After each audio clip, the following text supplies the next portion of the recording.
आज़म शहबाज शरीफ की अज़रबैजान के सदर इल्हाम अलीयव से मुलाकात हुई है।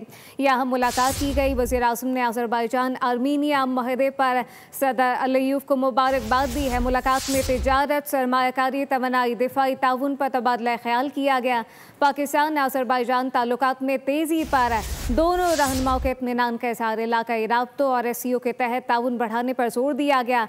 आलमी चैलेंजेस पर पाकिस्तान और अज़रबैजान का करीबी हमआहंगी पर इत्तफाक किया गया है। यहाँ मुलाकात हुई। वज़ीर आज़म शहबाज शरीफ की अज़रबैजान के सदर इल्हाम अलीयव से मुलाकात। वज़ीर आज़म ने अज़रबैजान आर्मीनिया माहदे पर सदर अलीयव को मुबारकबाद दी है, जबकि मुलाकात में तिजारत और सरमायाकारी, तवानाई, दिफाई ताउन पर तबादला ख्याल किया गया। पाकिस्तान अज़रबैजान ताल्लुकात में तेज़ी पर दोनों रहनुमाओं का इत्मीनान का इज़हार, इलाकाई राब्तों और SCO के तहत ताउन बढ़ाने पर जोर दिया गया।